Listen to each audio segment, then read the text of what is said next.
Hello, hello, hello. Good to see you.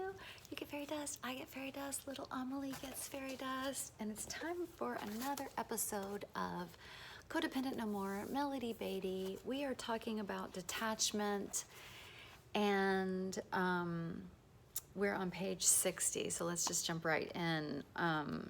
And she uses the term detached with love. So I have some thoughts. So she says, let's discuss what detachment isn't. It's not cold. It's not hostile withdrawal. It's not a resigned, despairing acceptance of anything life and people throw our way. It's not a robotic walk through life, oblivious to and totally unaffected by people and problems, a Pollyanna-like ignorant bliss, a shirking true responsibilities of ourselves. Great. Agree. Great. And then she goes on to write, ideally, detachment is releasing or detaching from a person, problem in love.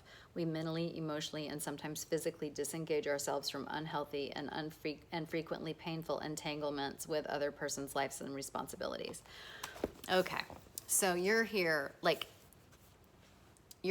because you're interested in how I think about these things. And my way of thinking about these things has to do with what's helpful and what's not helpful.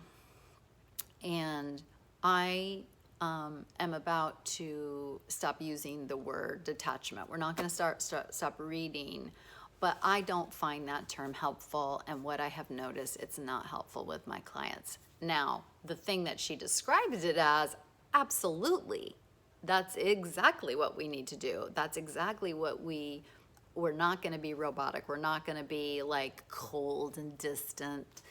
But I think it's really hard psychologically, especially for fawns.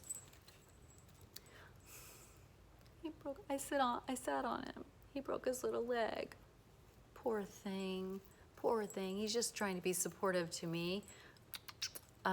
Anyway, for fawns, the word detached is not that helpful. If it's helpful for you, stop watching. If you already get it to your core, it's in your bones, it's in your soul, you understand what true detachment is, that it's actually a loving act, you don't need to watch this. But for those of us who have a hard time with that word, because it does feel cold and it goes against what we think that who we are and who we're, our goals in life even, I don't think it's helpful.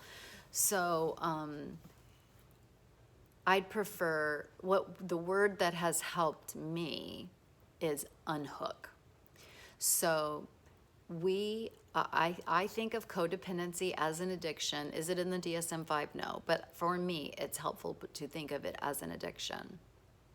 And part of I'm addicted to other people's problems, other people's choices, other people's life journeys. I'm addicted to, helping them and making sure they're okay and all that, that's what we were raised to be. And so I think of it as, like those fly fishermen. So it's like the person, let's say the addict is like, I'm thinking about missing my meeting tonight. That's a little cast. And a codependent is like, what? Like taking the bait immediately. You have to go to your meeting. You have to do this. Da, da, da, da, da. I'm thinking about not going to work today. What? It's like we're starved and we're just waiting for these hooks. And so my thing is to know that there's a fisherman baiting these hooks with this shit for me to hook my life. I don't know what to do about this. I'm lost and I don't know what to do about this. Oh God, I know, I'm hooked. So for me, I still want to be in the relationship. I still want to be, I still want to love the person. And it doesn't, she says detach with love. And I again, everything she describes about that is what I want to do. I just think the word for me is not helpful. So for me, my word is I'm not going to get hooked by drama, bait, and bullshit. I'm still going to be here to love you, to take care of you, to assist you, to when it's appropriate and healthy.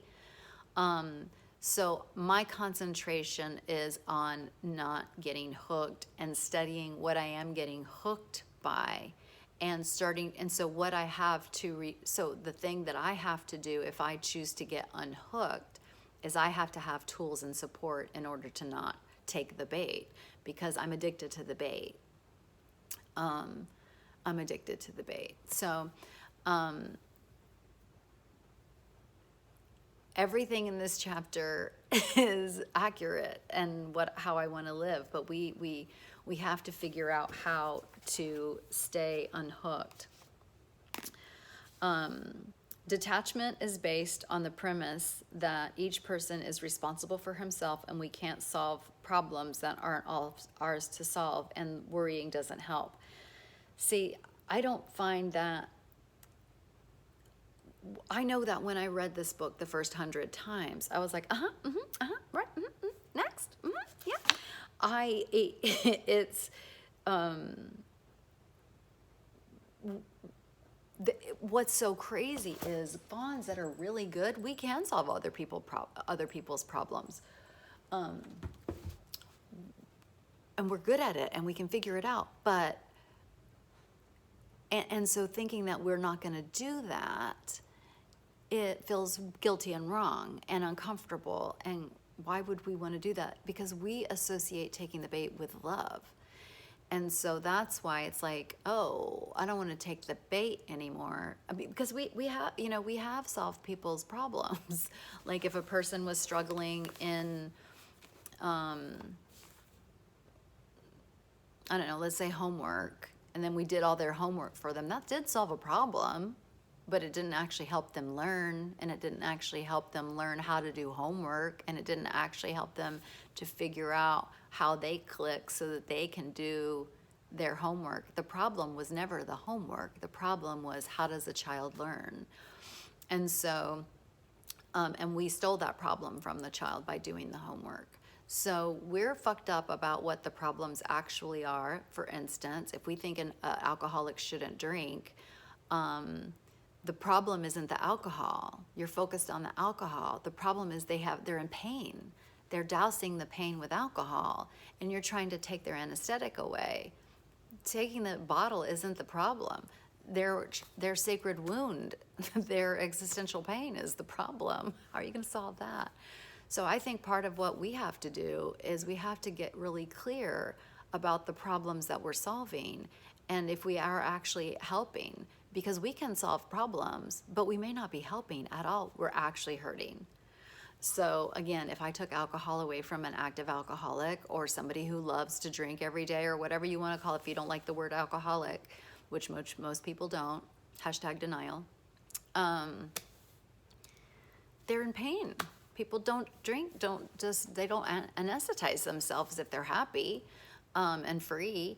So what are you going to do about that problem? And if you take away their consequences of using alcohol, like helping them get to work and sobering them up and all this other stuff, why would they get off the bottle if they know that they can still have the life that they want and not get off the bottle? So I think for me, it's about unhooking, and it's 2 steps. One, unhooking from my addiction to other people's problems. And secondly, I need to get really smart about what the problem actually is. And when I'm in my codependent brain, I'm not being smart. I'm being codependent. So I hope that's helpful. Love you. Bye.